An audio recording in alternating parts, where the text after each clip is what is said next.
Fremantle Dockers season review is a video that I did not expect to be filming at the end of August. The fact that we are not playing finals in 2024 is an absolute joke.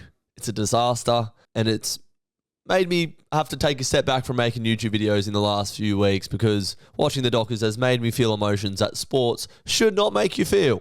So I've emotionally detached, and I've come back with a clear head to talk about whatever the fuck has just happened to finish the season. All right, so in round 18, we are sitting pretty in the top four, coming up against Essendon, and if we win that, we are in the driver's seat to maybe play a home prelim. If we could have beaten Essendon, I think we would have gone up into second. Definitely would have cemented our spot in the top four for the coming weeks. But after being 3 to 4 goals up, we all know what happened next. And we lost the game. Geelong, we didn't get going. They were too clinical, just executed way better than us. And that execution word is something that I'll come back to. GWS, again, just poor execution when it mattered. And some questionable coaching decisions, if I'm being honest. The Port game, execution again. A couple goals away from the second seed in the AFL. After starting 3-0, we are now not playing finals. And the stat is 87.5% of teams that start 3-0 play finals. We're the 12.5%. Great. Fantastic. So that is the fallout of the last month. Is extremely disappointing given the football that we've played this year, how good we've looked at times, and the position that we were in, to now not being able to play finals and finishing in 10th. It's just absolutely mind-boggling, but I'm going to try to do my best to review the season as a whole. Coming into the season, there was lots of talk about Justin Longmuir, whether he was the right man for the job. All media talk, nothing internally, I believe. And no one even gave us a chance. So many people had us finishing bottom four, sort of down to 14th, 13th, that area, which not too far off in the end, is it? But I think every AFL fan knows that the fact that Freo ended up finishing in 10th this year is, as I said, it's unthinkable given the position that we were in. I feel like every year that we've had under Justin Longmuir has been a step in the right direction. And I know it's hard to be positive at the moment given the circumstances that have unfolded in the last month. But if you think back to the start of JL's reign, he shored us up defensively, made us a really good defensive side, developed the likes of Sarong, Brayshaw, and the guys in the middle to make us a good contested side, which are two really important pillars. And then in 2022, we got to play finals. We beat the Bulldogs and then got kicked out by Collingwood. But we got that finals experience, and it looked like we were moving in the right direction. Going into 2023, we had very high expectations, which we will again heading into 2025. But I think the experience that we lost with Mundy, Griff Logue, Blake Acres, and those guys, it cost us more than we were expecting to.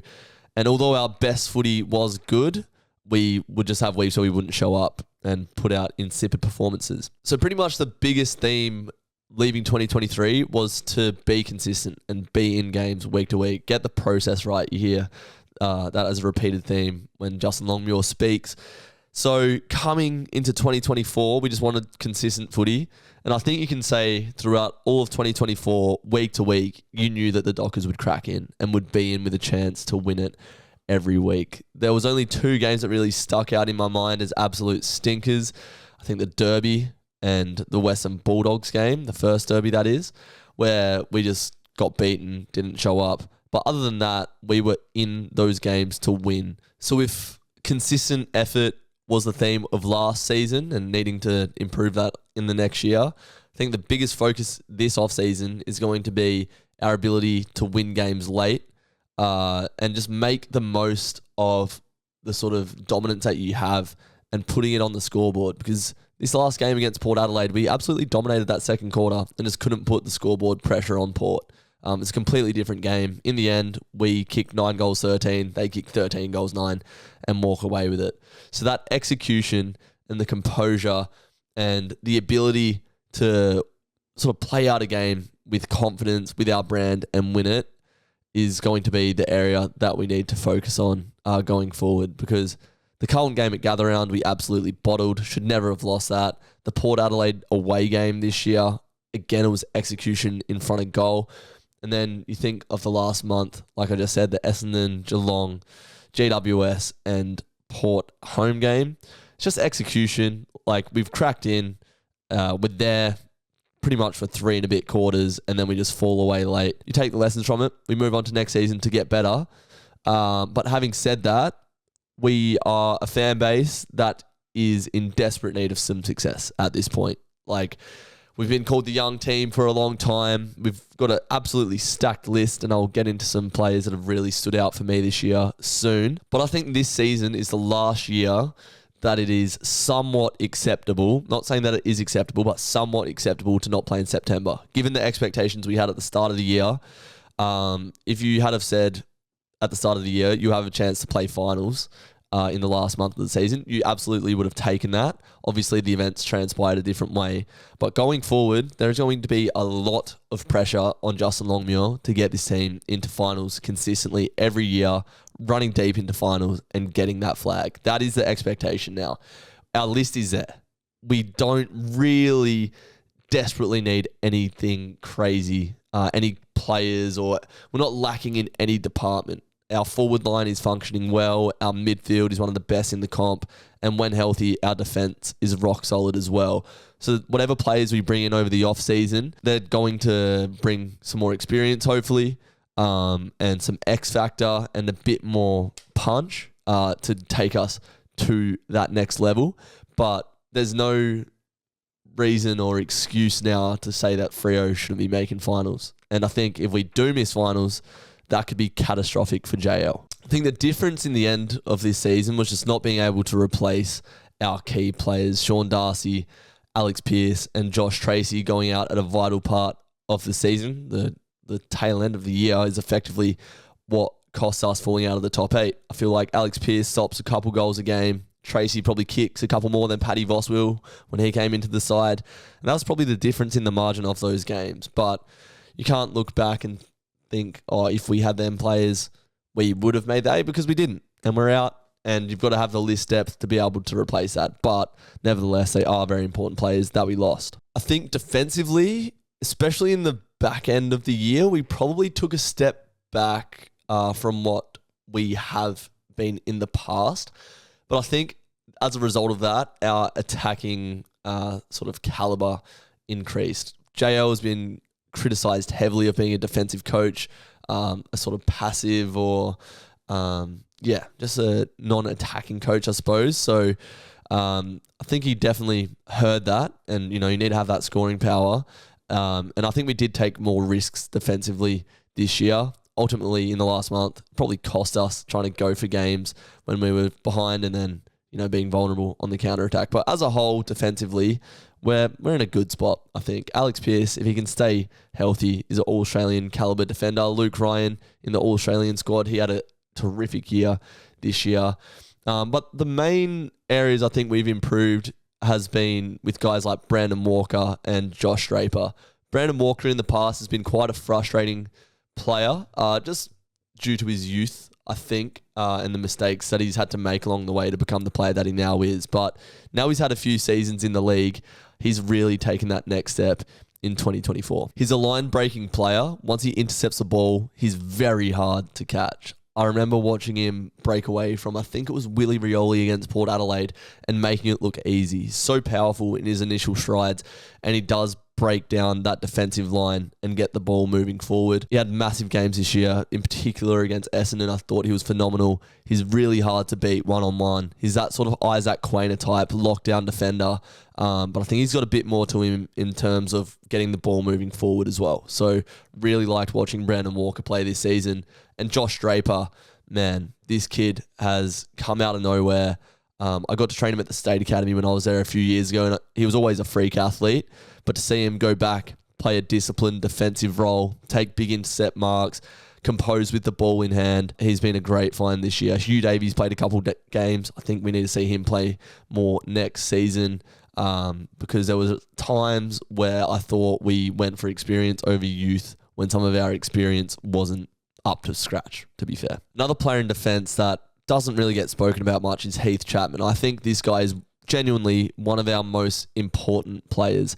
The sort of intercepting role that he plays, breaking up attacks of the opposition in that halfback area, and then the cleanliness that he has with his disposal, high IQ player. Heath Chapman has been an absolute star this year, and it was good to see him get nearly a full season under his belt. I think he might have had a bit of injury at times during the year.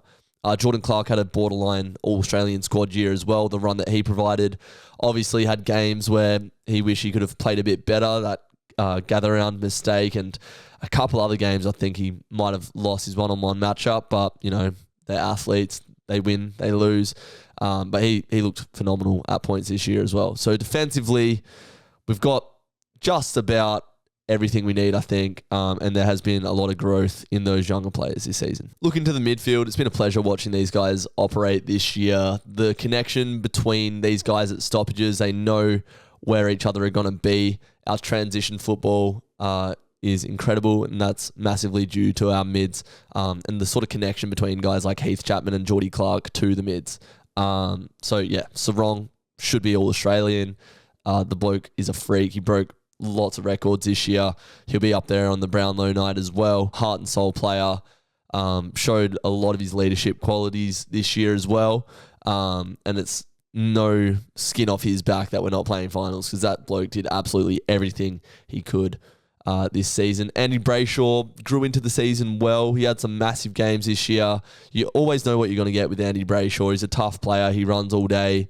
Probably just needs to add a little bit of scoreboard impact to his game, and then I think he'll sort of become that finished product. Speaking of a finished product, he's not a finished product, and it's incredibly exciting to see how big of a season Hayden Young has had this year for the Dockers. The impact that he has, that left foot, when he's in the centre of the ground, he's almost impossible to stop. If he has an uncontested kick going inside 50, 90% of the time, it's probably not 90%, but a lot of the time he's finding a target. And then when he's inside 50, that left foot is lethal as well. In the back end of the season, he was the highest rated player in the whole competition. So that shows the levels that Hayden Young could reach. Obviously only played 1 year in the midfield, so this guy could be our best player. Full stop. Jeremy Sharp, it was a good acquisition this year, I thought. Kicked some big goals, missed a big goal against Collingwood, which ultimately would have had us playing finals. Crazy. Fine margins, just moments like that. But Jeremy Sharp was a good acquisition, great runner, good with his skills. I think he'll be the first sort of winger for us for the next few years at least. Chago O'Meara, I thought, had a pretty solid season for us, just the experience. Yeah, he's grown into the Freo colours for sure this year. And I love seeing Nathan O'Driscoll come back in the last couple of rounds of the season as well. His game has really evolved. He's played inside mid since he's been back, and just the speed that he has when he's on the ball, he can really damage the opposition with that speed, the evasiveness, the shiftiness. Matt Johnson, I think, had a pretty solid year. Executing in the middle, I think he did well. He's a really big-bodied mid, which I didn't realise. He's a tall boy, great at breaking tackles. He's pretty slick, pretty clean. Just really needs to improve his goal kicking, because there's been so many times this season where Matt Johnson has had good looks on goal and missed. So I think that's going to be the biggest improvement in his game. And how good was it to get a full season out of Nathan Fyfe? He had a good year this year, Fyfey, after being criticised for not being able to get his body right by a lot of AFL pundits. He grew into that role as a sort of midfield general, just clean, one touch, tough on the inside. And he set up Brayshaw, Sarong and Young really well to do what they do best. So I think it was a really good year from Fyfey. As for the rucks, I think Sean Darcy has to go away and just have the biggest preseason of his life. The health of your list is extremely important, especially when it's a player that you're paying over $1 million to a year to play the ruck position. It's a big risk. It gets talked about a lot, but it's up to Sean Darcy to really get his body right over the off season, have a big body of work to get your body in great health, and then go again. When he played, he had some good games. He also had some diabolical games this year. Very inconsistent and not available enough. The season was not good enough from Sean Darcy. We know the heights that he can get to, but we need to see him doing it consistently week to week. Our other ruckman, Luke Jackson, it's a weird one with him because he's not played in his preferred position. He can turn games on its head. I thought he had a good game against Port Adelaide North Melbourne, he broke the game apart earlier in the season.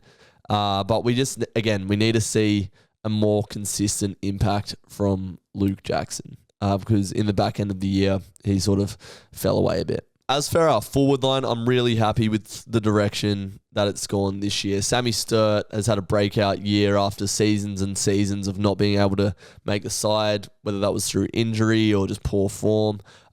He really stood out this year and has sort of taken that third tall spot, which is good to see, or fourth tall, I suppose, if you have Jackson in there. Josh Tracy's had the breakout year that we were sort of expecting. The hunger, the man has the minerals, the follow-up efforts. He's a fan favourite just because of the way he cracks in.